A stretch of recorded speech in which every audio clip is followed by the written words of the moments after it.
Hello Amrita. Would you be willing to speak to some nurses about your Hindu end-of-life practices? Sadly, it is something we all face.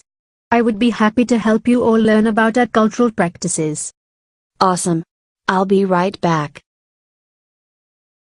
Thank you again, Amrita. We are ready to learn. It is really important that nurses let the family be involved with the process. We would like to be with our loved one, praying and helping them pass.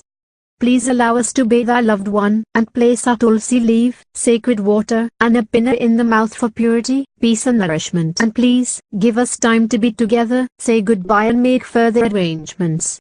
We are far from our original homeland and must sacrifice many of our traditions. We appreciate all you have offered us. It has been an honor learning from you. Namaste.